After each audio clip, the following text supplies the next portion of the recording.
Assalamualaikum warahmatullahi wabarakatuh. Saya dengan Anggra Putri Tania. Kali ini saya akan coba membahas sedikit bab yang ada di dalam kitab Ri'idatul Al-Qadir, dan pengarang kitab itu adalah Syekh Nawawi Al-Bantani.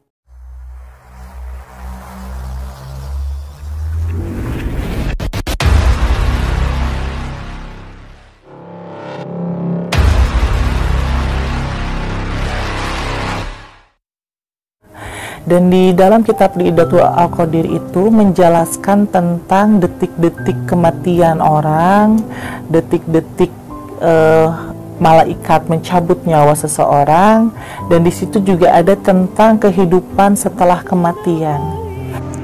Dalam bab 1 itu adalah di saat 100 hari seseorang akan meninggal dunia. Dari 100 hari itu orang itu akan dikuntit oleh 4 malaikat yang selalu mendampingi kita, dan di 100 hari sebelum orang itu menemukan ajalnya, malaikat itu akan mencatat amal baik dan amal buruk kita selama hidup di alam dunia.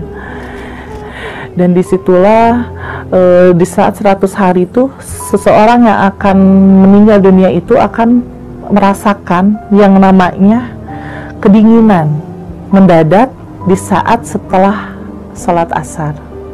Dan setelah selepas asar itu akan merasakan dingin yang memang terasa di telapak tangan dan di telapak kaki sampai ke ujung tumit.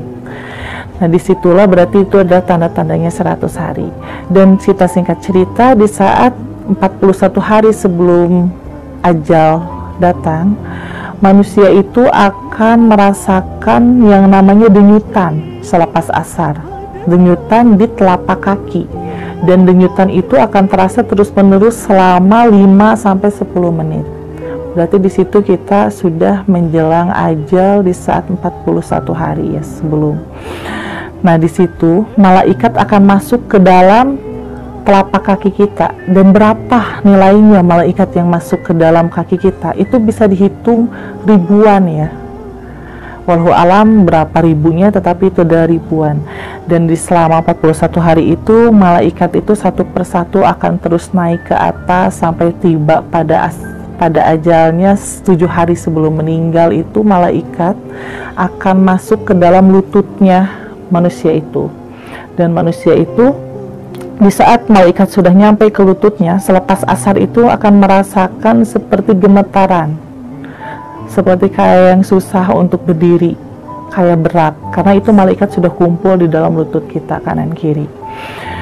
Nah, di situ kita harus benar-benar bisa meningkatkan diri kita kepada Allah, harus bisa lebih mendekatkan diri, tawadu, dan kalau bisa sebisa mungkin berpuasa untuk membersihkan dosa-dosa yang tersisa di dalam diri kita. Dan singkat cerita, setelah 3 hari menjelang ajal, malaikat naik ke atas perut kita. Di saat di dalam perut kita itu, malaikat akan memulai untuk bisa menghapus daun nama yang ada di dalam pusar. Karena nama kita di saat kita dilahirkan ke alam dunia dan diberi nama oleh orang tua kita, malaikat mencatatnya di dalam daun yang memang berasal dari surga yang disimpan di dalam pusar kita. Dan satu persatu malaikat akan menghapus nama kita di daun yang ada di dalam pusar kita. Nah, disitulah akan terjadinya tanda-tanda terlihat oleh orang lain bahwa manusia yang akan mendekati ajalnya pada 7 hari sebelumnya, 3 hari sebelumnya, daun telinga ini akan turun ke bawah, dan mata itu akan tidak bersinar seperti redup gitu, dan hidung pun juga tidak akan kencang tetapi agak turun ke bawah, dan telapak kaki akan merunduk ke bawah, tidak akan lurus seperti ini. Dan di saat 1 hari menjelang sebelum kematian, di saat hembusan napas seseorang yang akan meninggal itu akan terasa dingin di telapak tangan. Berarti itu kita tidak akan pernah menemui lagi kehidupan di besok hari, dan kita tidak akan bertemu lagi dengan yang namanya sholat asar. Nah, disitulah malaikat akan menghapuskan nama kita satu persatu dan sampai habis. Di satu hari sebelum menjelang kematian seseorang itu, di saat namanya sudah habis di pusar, malaikat naik ke dalam tenggorokan manusia itu. Dan di saat malaikat naik ke dalam tenggorokan manusia itu akan digambarkan perilaku-perilaku buruk kita, perilaku-perilaku baik kita di saat masa lalu sampai sebelum menjelang ajal. Dan disitulah kita akan mengingat semuanya, dan disitulah kita masih ada kesempatan untuk bisa memohon ampunan dari Allah Subhanahu wa Ta'ala. Karena kalau jika malaikat sudah naik ke ubun-ubun kita, sudah tertutuplah pintu taubat kita di alam dunia. Karena di alam akhirat nanti, untuk orang yang wafat dalam keadaan bermaksiat kepada Allah, tidak akan pernah ada ampunan sampai hari kiamat. Dan jika orang yang soleh atau solehah itu akan mendapatkan ampunan dari Allah di saat malaikat sudah naik ke dalam tenggorokan kita. Makanya di situ juga ada dikatakan yang namanya sakaratul maut. Sakaratul maut itu memang sakit. Rasulullah sendiri juga merasakan sakitnya sakaratul maut, seperti tercabik-cabik dan seperti teriris-iris oleh pedang. Tetapi kenapa banyak sekali orang-orang yang memang meninggal dalam keadaan tidur, tidak merepotkan banyak orang, terus dalam keadaan sujud, dalam keadaan beribadah? Berarti itu adalah golongan orang solihin, atau bisa dikatakan golongan orang solihin itu yang akan berkumpul dengan kaum muqaddasah di alam akhirat nanti. Disitulah makanya kita harus bisa memperbaiki diri kita, dan kita juga harus bisa menebus semua kesalahan-kesalahan kita di masa lalu dengan taubatan nasuha selama kita masih hidup. Karena kalau misalkan malaikat sudah naik ke atas ubun-ubun kita, itu sudah tertutuplah pintu taubat, dan susah sekali untuk kita bisa mengulanginya. Nah, setelah malaikat keluar dan mencabut nyawa seseorang itu, disitulah kita akan melihat jasad kita terbujur kaku, dan itu seperti mimpi. Jika orang yang meninggalnya dalam keadaan baik, itu akan bersenang hati karena akan cepat-cepat mendapatkan tempat di alam barzah. Tetapi jika orang yang meninggalnya dalam keadaan bermaksiat kepada Allah, di saat jasadnya dipikul oleh 4 orang laki-laki, disitulah rohnya akan berkata, celakalah aku, mau dibawa kemana aku ini? Karena mereka belum siap untuk bisa mendapat takwanan dari malaikat di alam kubur sana. Tetapi kalau orang yang soleh, yang solehah, pasti akan bilang, segerakanlah aku, karena aku akan menyambut dan bertemu dengan Allah yang menciptakan diriku, karena akan mendapatkan nikmat di alam kuburnya. Begitu pemirsa. Dan di dalam bab 3 itu ada tentang bahwa manusia itu bisa melihat roh-roh orang yang memang meninggal dalam keadaan bermaksiat kepada Allah. Siapapun orangnya yang bisa menguasai kitab Jurumiyah dan bisa mempelajari dan membaca juga mengerti isi kitab Idatul Al-Qadir, di saat kita membacakan satu ayat Al-Quran yang tertulis di dalam kitab Idatul Al-Qadir, ada Quran surat Al-Baqarah, kita akan bisa melihat ke atas langit itu, melihat roh-roh manusia yang memang belum diterima di sisi Allah.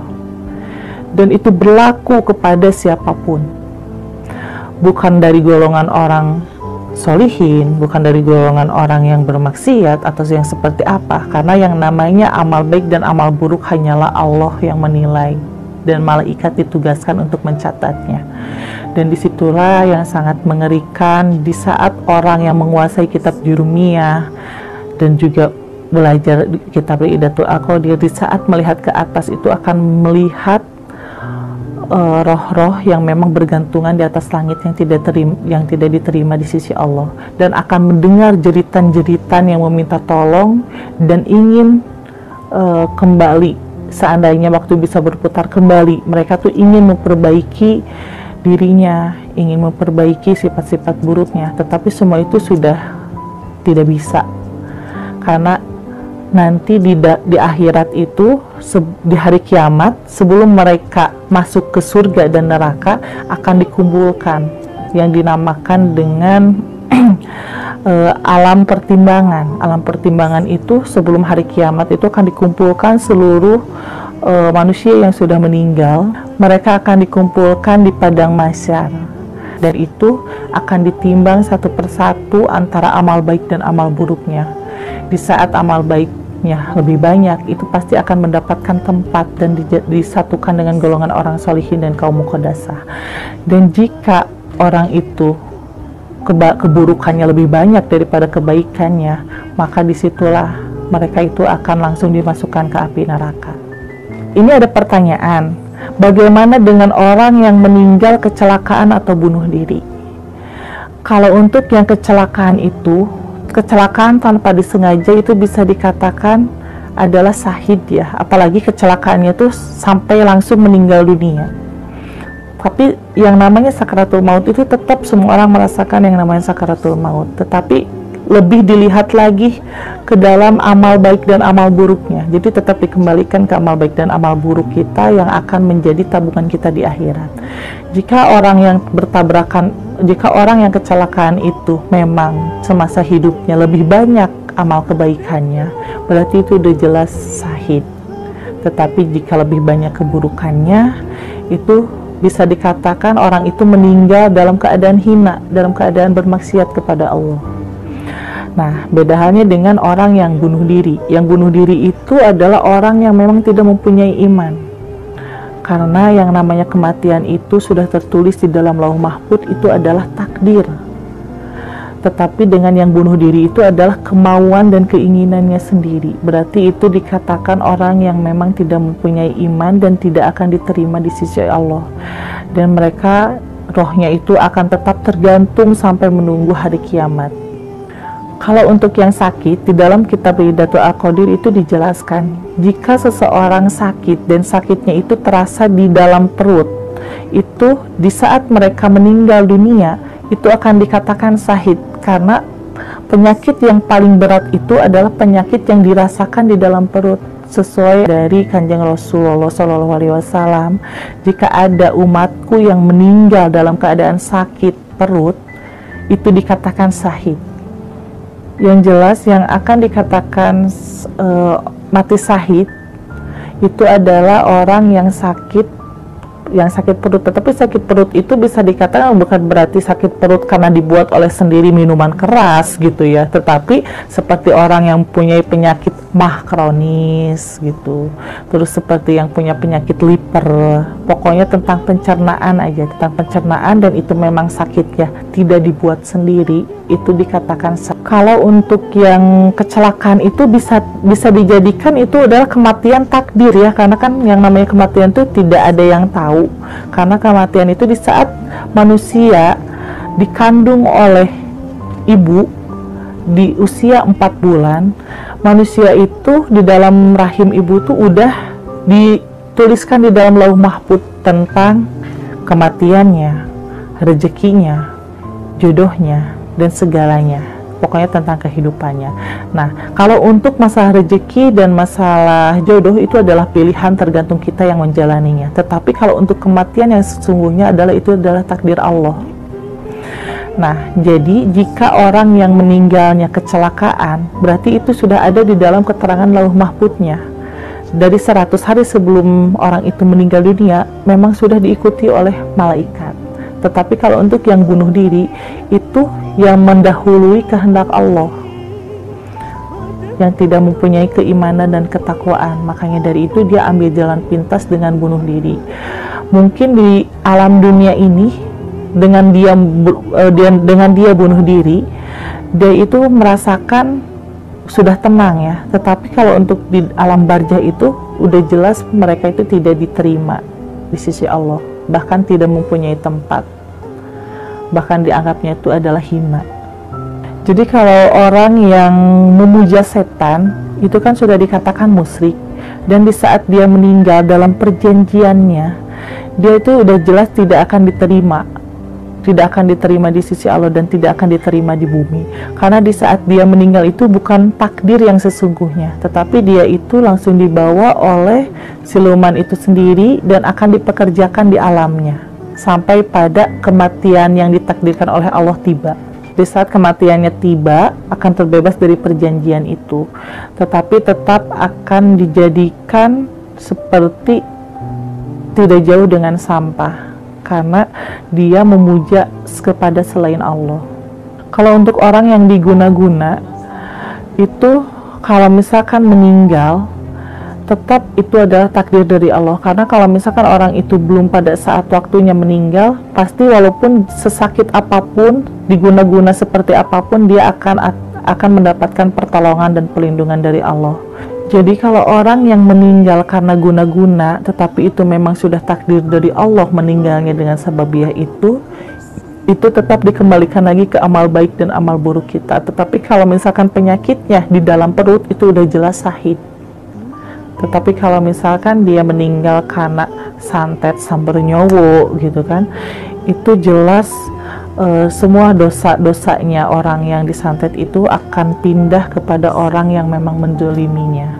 Jadi untuk yang meninggalnya itu bisa dikatakan syahid juga.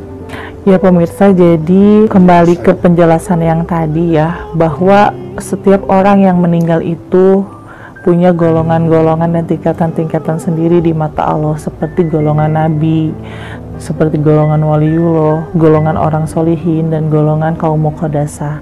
Dan untuk golongan-golongan orang yang memang meninggal dalam keadaan beribadah kepada Allah, itu bisa nantinya akan dikumpulkan dengan golongan orang solihin dan kaum muqaddasah. Iya pemirsa, seperti sekarang ini banyak sekali orang-orang yang meninggal mendadak ya dunia ini dengan gegernya wabah virus corona. Tetapi kalau memang Allah belum menghendaki manusia-manusia itu meninggal, pasti tidak akan meninggal. Separah apapun penyakit yang dia derita dan apapun itu, pasti Allah akan melindunginya. Tetapi seperti sekarang banyak orang yang meninggal mendadak, itu bisa dikatakan kalau menurut saya memang sudah takdirnya. Karena kalau wabah virus corona di zaman sekarang ini beda sekali dengan wabah taun atau wabah azwada pada zaman para nabi. Karena kalau zaman para nabi itu kan wabah virusnya itu memang langsung diturunkan oleh Allah untuk menguji umatnya. Tetapi kalau untuk wabah virus corona ini kan yang dibuat oleh manusia. Dan ini juga ada pertanyaan kepada saya, menanyakan bagaimana dengan orang yang sudah wafat tetapi ingin menengok ke rumah keluarganya atau kepada keturunan-keturunannya, apakah itu bisa? Saya akan jawab, insya Allah bisa, karena sesuai yang ada di dalam keterangan Quran surat Al-Baqarah, bahwa siapapun orang yang meninggal dunia di saat ingin bertemu dengan keluarganya, menengok, itu akan diantarkan oleh jin sobirin. Jin sobirin itu adalah jin muslim yang memang ditugaskan untuk mengantarkan orang-orang yang sudah wafat berkunjung ke rumah sanak saudaranya. Kalau untuk sanak saudaranya tahu atau tidak, itu jelas tidak akan tahu, tetapi bakal merasakan bahwa yang sudah meninggal itu atau leluhur kita atau orang tua kita yang sudah tidak ada itu lagi ada dan hadir, karena sanak saudaranya akan merasakan dan mencium aroma wangi parfum dan bunga. Tetapi jika orang yang memang pernah melihat orang yang sudah meninggal datang dengan sendiri, terus menangis dan meminta tolong, itu adalah jin korin yang menyerupai orang yang meninggal tersebut.